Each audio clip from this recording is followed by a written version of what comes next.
you kay Ma'am Adi ng Davao Metro Shuttle Corporation sa pag-tie up at naging partner namin sa aming opisina para dito sa Budyong Sabos. Ang Budyong Sabos, isa ka proyekto ng PIA Regional Office 11 para maihatid sa ating mga kababayan ang mga programa, mga proyekto at kung anumang mga pulisiya ng ating pamahalaan.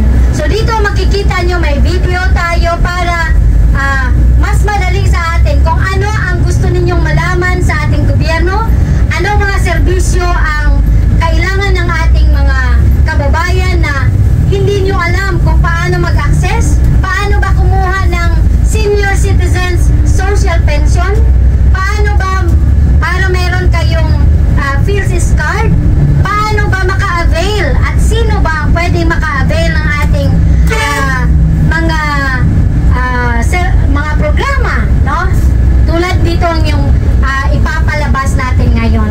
So, we really appreciate the efforts and excited me kaayo na we can share this relevant information and hopefully sa atong mga commuters na makatabang ta, hopefully na amoy ma-learn. Although magtanaw-tanaw lang ng mga reels man sa Facebook, sa TikTok, pero at least basig na amoy masiplatan na uy, inana di ay man na di inani sa government.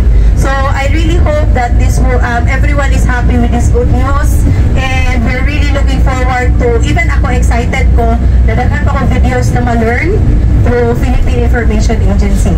So again, salamat kaayo sa tanan and congratulations to everyone and balik-balik sa kayo. Salamat po.